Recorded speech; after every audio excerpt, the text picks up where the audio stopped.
Ladies and gentlemen, welcome back to the Finstep Asia Edge podcast. Today with me is a very special friend, mentor, and the guru, or the Shifu as we call him, Alex Medana, co-founder previously of FinFabrik, but comes with a wealth of experience, including decades spent in investment banking and trading. We are in one of his previous stomping grounds. This is at the Leela Palace in Bangalore, which is where I was born and raised, not in the Leela Palace, in the city of Bangalore. And Alex, how are you doing? Welcome to Nama Bangalore. Thank you for passing me the microphone. I'm trying my best for our audience. Yeah? Am I supposed to look at here or at you? No, you look at them. You can engage with me. Nice. By the way, Leela Palace I stayed twice, so please don't judge me. But I used to live here not so far from here, between 2008 and 2010, before I came to Hong Kong. If you remember me, I spent 10 years in Hong Kong. Yeah. And the Fintech Association missed it. Yeah. Together. His footsteps to support that. We were together on the finance team, by the way, as we started off. Yeah. One and two. Yeah. So Alex. Yes. Back in Bangalore, how has it been? It's been amazing. I mean, it's interesting when you lived in a place, you can call it home because it's so, the memories are there, and it's a special place for me for two reasons. One is my career took off. I always tell the story when I get interviewed. That happens sometimes. Yeah. I mean, not like that. Like somebody wants to give me a job. That happens. Most of the time, they say no, or I say no. But that's another story. And I say, this is that before coming to Bangalore, I had one person in my team, one.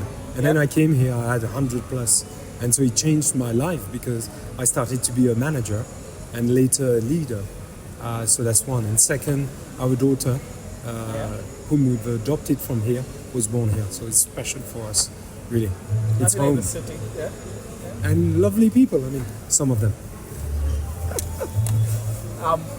So I'm going to ask you a question. I'm going to take the mic. Please bear for a little bit of an audio quality issues, but the vocation is great. So we're compromising a bit on that. We will get the audio good. Now, you've seen a career that started in finance in France. You moved to different countries through the process, as you mentioned, why Bangalore especially. Yeah. How about just laying down your career journey and what brought you into finance and what kept you in it? All right, so at that time you log off because it's going to take a few minutes. Joke aside, so I came into finance by chance in 1999. I was writing a book, a novel about somebody finding a master, and I still am in martial arts. And then my wife said, take your responsibilities. So it still hurt and we still joke about it. But, I came into finance and as an uneducated guy, the only thing I had was English. But maybe not as good as today, but I had English. I used to be in Paris, by the way. If you can't tell, I am Français, my accent. A little bit. Siu. So I went there and then, retail banking, bureau de change, back office, front office, investment banking 2 years later, finding opportunity because I think, and I didn't know then as an ADHD self-proclaimed, hustling comes natural. You're always curious, you find a way, you learn. And next you know it, I come to London in 2002. My CV is sent 50 times. I have one interview, one job at Merrill Lynch. And then, it's experience are given. I think it's all about serendipity. Sure. But serendipity doesn't happen like, oh yeah, I'm lucky. I think you have to work at it, for it, be ready. And grab the opportunity. So coming to Bangalore in 2008 is because I've raised my hand and I knew we were offshoring since 2004, 2005. So I knew that I would lose my job. Then, from Bangalore, Hong Kong, with Deutsche Bank. Then I moved to Swift. 2015, fell in love with blockchain, set up a company, met these gentlemen, set up the Fintech Association and as well FinFabrik. And it was just by chance. And to this day, even being here, talking to you, it's just lucky. It's happenstance, yeah. I don't stress about it. Yeah. There's it's interesting. I think as well when I said it was important here, this place, because that was the first time I realized, 2008, that I had a career. I didn't have a plan, but I had a career. And what was important for me was always the next level, the next stage. What is that job today giving me next? Yeah. Rather than, is it that important right now? No, it was always the next. And that job here, running Prime Finance, I had 100 plus people, was always about what it gave me. So just being open and lucky. Fair. That's my short version. So Alex, great career, came into traditional finance, Prime, saw the vision, had the vision in terms of saying, hey, technology is going to be changing things. So if you think about it, outsourcing has a lot to do with having enough technology to be able to send things back. Right? Yeah. And you moved here, you saw the opportunity, serendipitous, and then you moved into blockchain, right? Early days. And I know you wrote, our first meeting was through my first employer post my MBA in Hong Kong, which was Grace Park Partners, and you collaborated with them to write a paper on blockchain in capital markets. Yeah. Coming up to 9 years or close to that since that paper was written, right? Yeah. Very early, and now everybody talks about it. But I want to talk to you about how did you get into entrepreneurship from being part of a very large organization such as Swift, Deutsche Bank, right? And then saying, hey, I'm going to do this when it wasn't really cool and it was very challenging in a space like Hong Kong. Yeah. What pulled you into entrepreneurship? So I've referred before, I think my ADHD is something that I had to live with. So, not being happy with the status quo. If there's one thing I cherish, and still to this day, about Deutsche Bank, it's really I wouldn't say it's entrepreneurial, maybe on the front office, because I was back and middle, but it's helping each other because things were broken, you have different systems, so you have to find ways to do something with as little as possible, right? Give you an example, finding ways to reduce cost because an agent is charging you, but nobody knows why. So you spend months finding out, changing, iterating.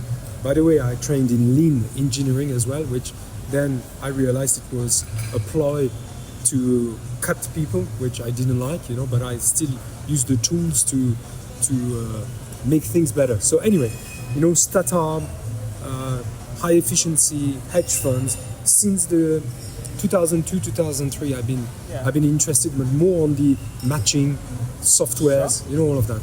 And then I went to Swift, so I did a few jobs again, post-trade, because that's my area of expertise. Renminbi internationalization. I'm talking in 2013, 14. So I was one of the first ones. Again, serendipity. I'm lucky. And in 2015, I started to speak at the Asian Banker conferences. And speaking, representing Swift as well a lot.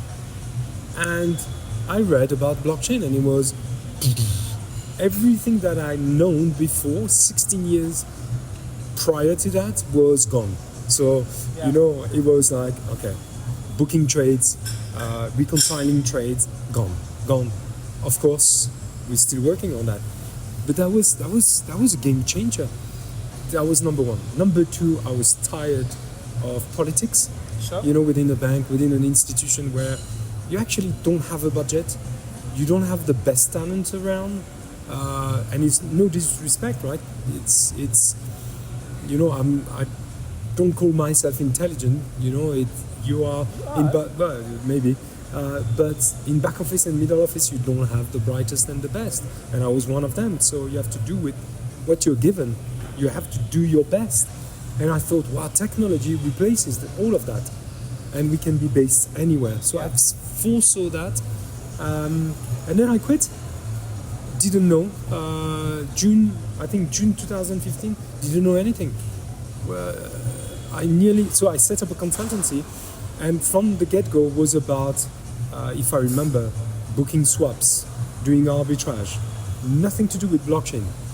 Bringing our experience of back, middle, front office, technology, and bringing that to brokers in Hong Kong, but it didn't work out. And then, I think it's Matt Dooley, met him, Henry, you, the crew, we started to talk about let's build something for the community, a kind of sandbox where you would have data and the data would be readily available for fintech. I'm talking 2015, 2016, to test ideas. And from that, two things happened. One was the non-for-profit Fintech Association. Correct. And then one was 8 guys, 7, 6, 5, 4, 3 stooges, Marcel, Florian and I. We didn't have any idea, actually. It became FinFabrik. Fabric as a K because it's sexy, but as well in German it means factory. So we wanted to build a factory of solution systems underpinned by blockchain or by technology. And that was the journey as well. No game plan. And today I'm at, and we'll talk about it maybe later, there's never any game plan. You know, this conversation, there's no game plan. You want to talk to me? I say yes, whatever, right? So, but what did you see as the most important thing about your experience in entrepreneurship, right? As you started building out, and you didn't grow to a decent size as well, right? So, how was that journey like? And having 2 other co-founders, how was that different or experience? As such? So, first of all, you know, from 3 we were 2 because for personal reasons, you know, one left, Marcel, after a year. So that was interesting. But I think with and I've written a lot since 2023 because I want to share the journey because it's not easy, right? Yeah, it's not. It's difficult. You know nothing, so you have to be with a fresh mindset. French. Yeah. French fries. So you have to have a fresh mindset with anything you do. You don't know anything. You have an opportunity to discover about yourself, about what you know, where you stand, and more importantly, what you don't know. So you can't, you know, and I've spoken at HKU, CTU, all the universities, and every time there is a class of would-be entrepreneurs, the first thing I say is, if you want to become an entrepreneur, think twice. Because it's brutal, physically, mentally, your relationship, your bank account. Yeah. I've lost millions of dollars, you know, throughout the journeys. And it's kind of a falling, you know, when you see a baby walk, I don't know if you know that, but it's falling forward until the weight moves backward. And as adults, you know, we control it because we have the muscles at the back of our legs and our back. But it's like a baby, not only because you don't know anything. Yeah. You know, black swans are normal swans, and then you fall forward. And that's the journey as an entrepreneur, especially in fintech, especially in technology, you know, where there's new technology like blockchain or AI. And that would be the image I have, which is today, after 25 years since I've started to count coins in a suburb of Paris, I still have no idea. I don't know anything. And it's not being, you know, I'm humble. I know nothing. You know a lot, and you are being humble, and I'm going to call you out on that. No. But running a company with 2 other people and eventually 1 Yes. how was that experience as working with different people, collaborative, where most of the decisions are yours, versus a large organization? You may have something, but there's a whole process, etc. Here it's swift, quick, but it's 2 different viewpoints that may exist in certain cases. How was that journey in terms of shared vision and process? Sorry to interrupt, because I think there's an important part. So when you are safely in your office, in your corporate world, you can fight, you can disagree, and there's hierarchy, right? When you're an entrepreneur, there's a lot of emotions. But if you care about each other, you know, and what I call create positive tension. We disagree, you're wrong, I'm right. Not because I'm the chief, but right now because this is the right thing to do. Tomorrow, you're right and I'm wrong. And then we have to commit. When we disagree, we have to take out emotions as well, which is very difficult, which is something that I've learned actually since selling FinFabrik.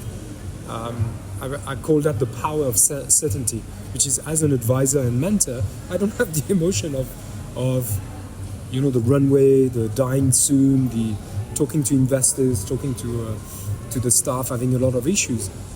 But the emotion, dealing with emotions, dealing with uncertainty, dealing with different types of as well decision makers, different type of experience, and I made a ton of mistakes, right? That's why in the last 3.5 years, I said no a lot of time to building a new company. I might say yes very soon. You will hear when you hear it. But you make a ton of mistakes because you don't know. You have a lot of passion. You have a lot of emotion, and as long as you, as I said, it's kind of love, if I may say. It's a lot of care for the other because they are in it with you and they are suffering with you at the same time, and you spend a lot more time with the others, with the co-founders, than with your loved one, with your family, with your children if you have. And you have to appreciate that it's not about you, so it creates a lot of empathy, beyond sympathy, a lot of empathy, a lot of care. But as long as you have a safe environment, I'm answering in the long way, because it's a lot about behavioral economics, a lot of psychology, a lot of care, a lot of being open and honest, and work on each other's strength. I think that's what matters. It sounds a lot like marriage, right? In that sense. So, and I wonder, when you were talking about it, I wanted to kind of ask a question to you when you were talking about family. Your wife has been with you for a long time, young kid as well.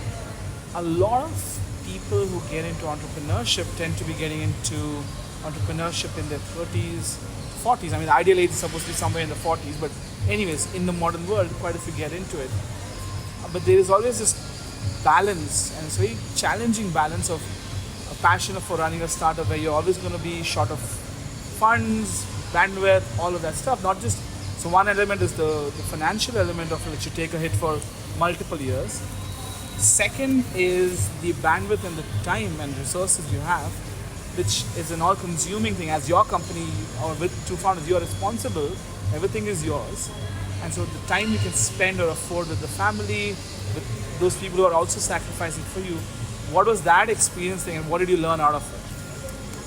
And no, thank you for that. And that's very important to our listeners. And that's why I say, if you want to be an entrepreneur, think twice, because it's been brutal. 2019, where we were building a private marketplace for equities and debt, which led to an acquisition. I said to my family, I said, I will push you out because I have to be outside and hustling, and then it's brutal. It's brutal on you, dopamine and the opposite cortisol. So you go high and down, and the other, your other half, your family, where they don't have the relationship that they used to have, that creates tension, and you have to be aware of that. So we had, I think, I have a very understanding wife that helps because we've been through a lot, a long time. And that's why I haven't rushed into building a company yet, because it's all about commitment as well. That's the C word, right?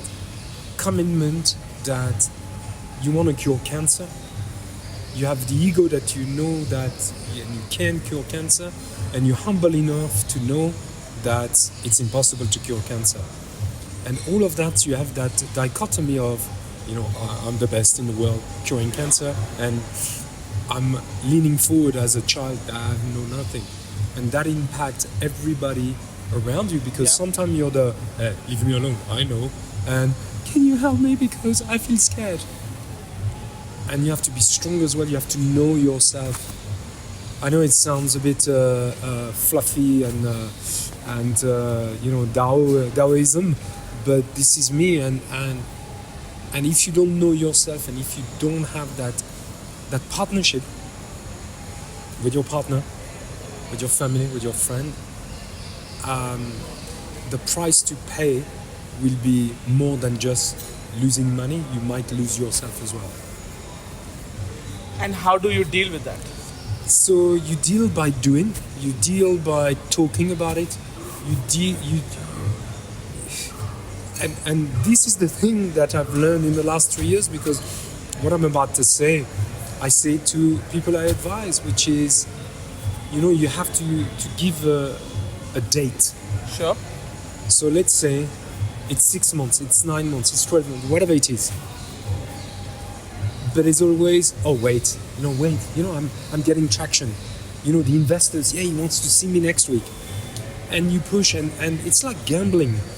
You have to understand the power of dopamine that it does to your brain, because it bypasses the frontal lobe and frontal cortex. Sure. That's a long conversation. And you can be really like an addict to cortisol, the stress. Oh, look at me, I feel bad. So people, massage your ego because, oh, look, Alex, you're not too happy today. So you feel good about being cared, by being loved. Yeah. The flip side, you are, enthralled by the dopamine hits. Correct. Like an addict. Yeah. I used to think, by the way, as entrepreneurs, we are psychopaths because we're addicted to pain.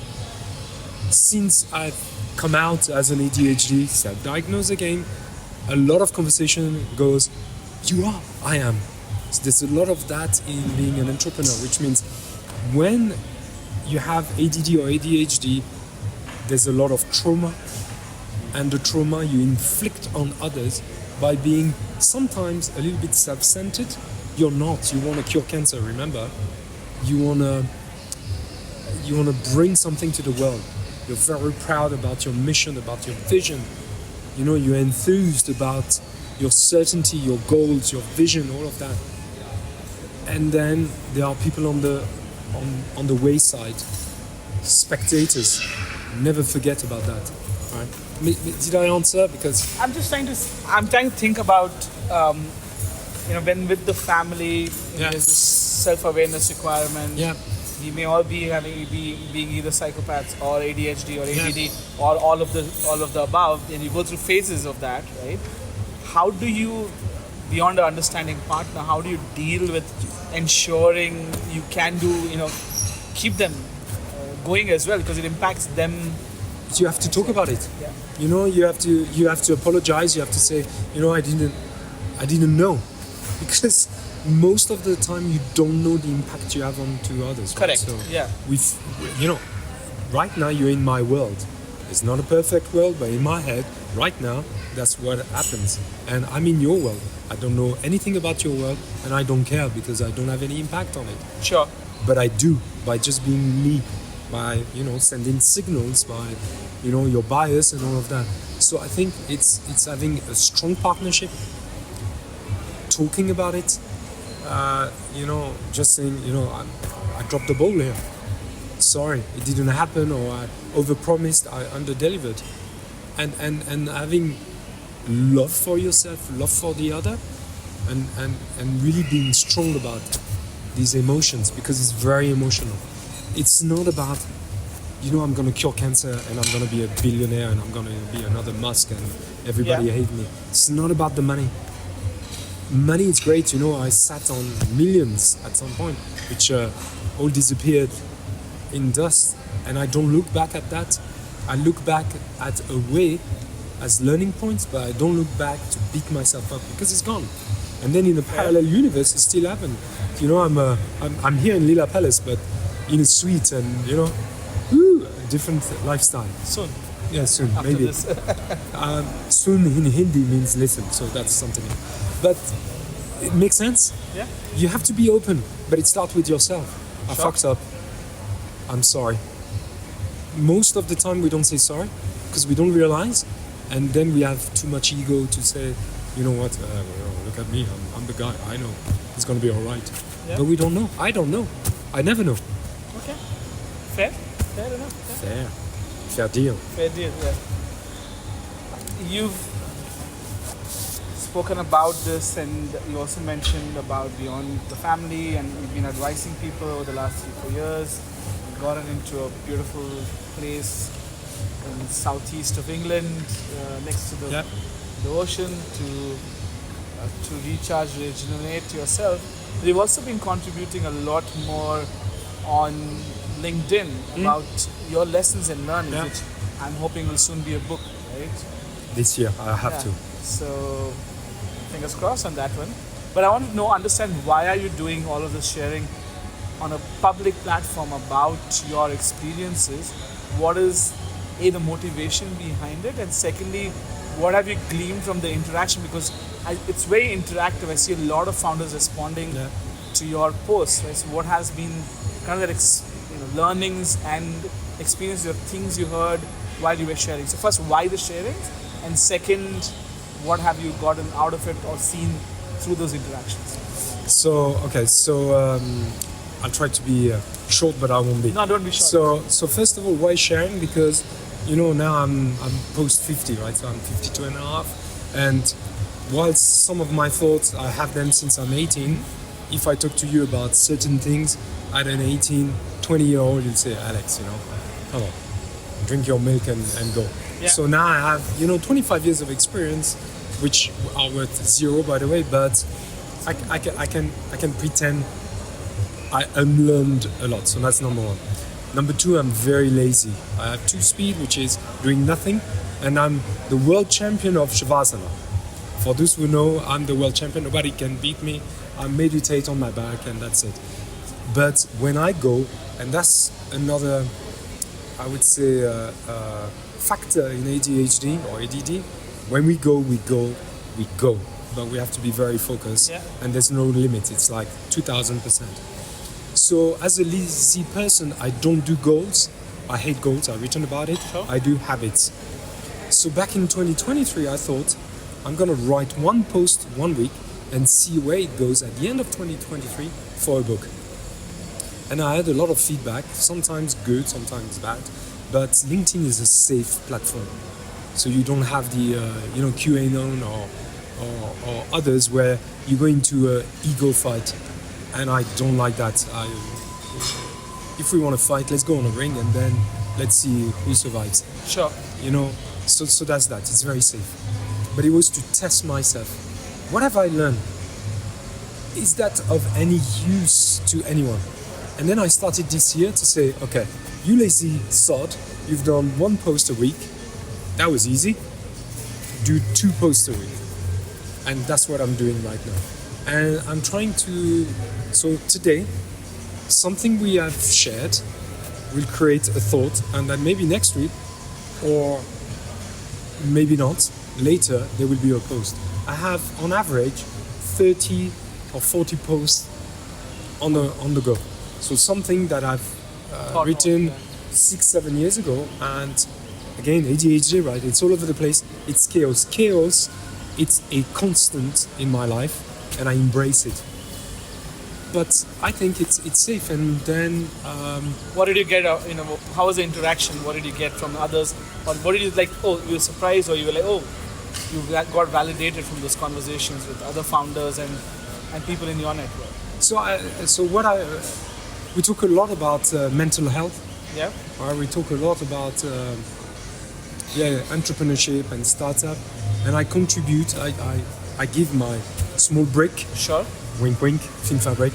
Small brick to the edifice, to the Taj Mahal of knowledge and experience, and creating other connections where I never want anything out of the connection. I always want to give something so that selfishly I can learn where I am. It's very, it's about where I stand. So it's like, I give you an anecdote. Last year in August, I went back to my Sifu in Paris, where I stopped training in 1996. So I've trained in Wing Chun quite a number of hours, and I came back to that after 27 years. And I was okay. I was different because I've added other martial arts in between, but I've never trained Wing Chun for 27 years. But I was okay. That's all I can say, because it's not about building my ego and all of that. But it's about testing, and it's about knowing where you stand for you, not to say, oh, I'm faster, I'm stronger, whatever. Look, you've trained 10 years and no. And it's that feedback, and as well, what that feedback create to you. Say 10 years ago, I would go, I'm good enough, yeah. you know. And now it's like, okay, I'm all right. And I think I can only talk for myself. 50s is an amazing age. I know much more. I'm stronger, faster than in my 40s, 30s, and I've unlearned a lot more. So my reaction today, I think, is conditioned by my age. Okay. Which maybe in my 40s I would go like, yeah, well, sitting like this, and it's very interesting. So I want to share because as well I'm old enough now. So wiser. Stronger. Yeah, maybe not, but yeah. So you had this amazing journey of 25, 27 years from the streets of Paris, as you mentioned, to top tier banks in the world, institutions in the world, built multiple startups.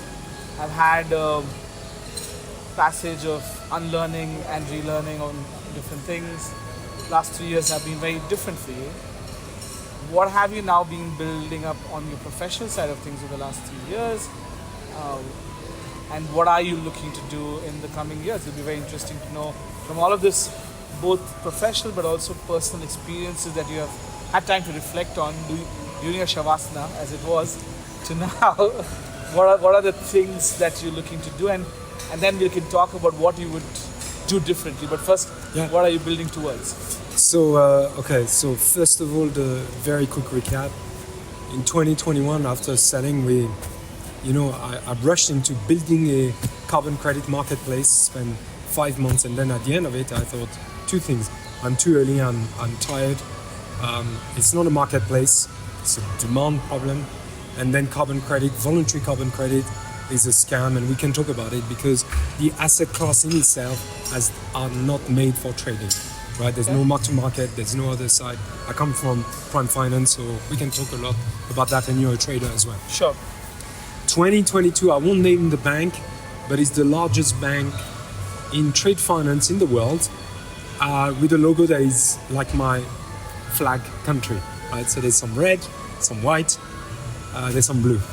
And I spent 6 months for a global head of digital assets role. Spent 6 months to interview the top 10 people in the bank in that, and They said no. I was the first loser, and they said yes, somebody else in New York. And I thought, I'm French, I come from Hong Kong, why are you saying no to me, right? But that was interesting because I had to deal with another loss. I think it's a blessing in disguise because being back in corporate would be very, very tough, right? Sure. Even if you're a global head, you're an MD on a huge package, what is your decision-making ability, right? Suits you very little. Yeah. But it gave me my ego because I didn't know, right? I left in 2015. 2022, I could earn that, could be at that level. So for a split second, my ego went, hey, I have a value, right? As an entrepreneur, you never know where you stand. And then in 2023, I wanted to build a green tech, touching things, Sure. So I went into a lot of ideas, and again, too early, tired to talk to investors. So now where I stand is all this experience, and I answer kind of what I will do different is not do the two guys. We have an idea, we have a dog, we have an idea, we have a PowerPoint. Can you give me seed, seed round, seed money? I'm done with that. I'm done with that. So product, revenue, even if it's little revenue, and then raise, once, twice, but raise. Because the way I look at a company, which is what I wanted to build before, and I wrote about that, is Mittelstand, a small medium enterprise in Germany where we can be proud of that we have the same mission. It's a little bit like a family. I know family and work are two different things, but it's just the mindset that we are proud of what we do. We are artisan, and we cover our costs, and we have enough to pay people well above market, to redistribute, and then as well invest. So that's my mindset, rather than it's Series C and D and E and F, and because that's nonsense.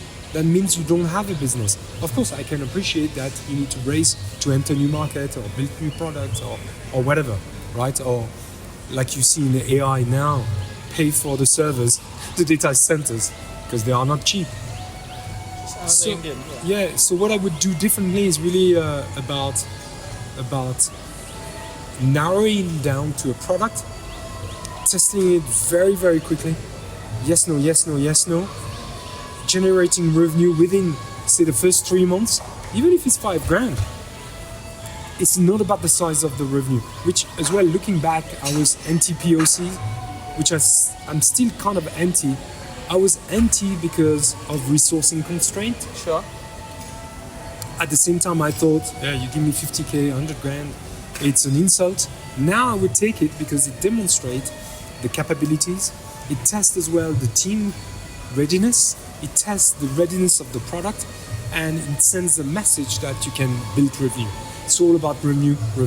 So I would really scale really, really fast, still make a lot of mistakes, but go full out.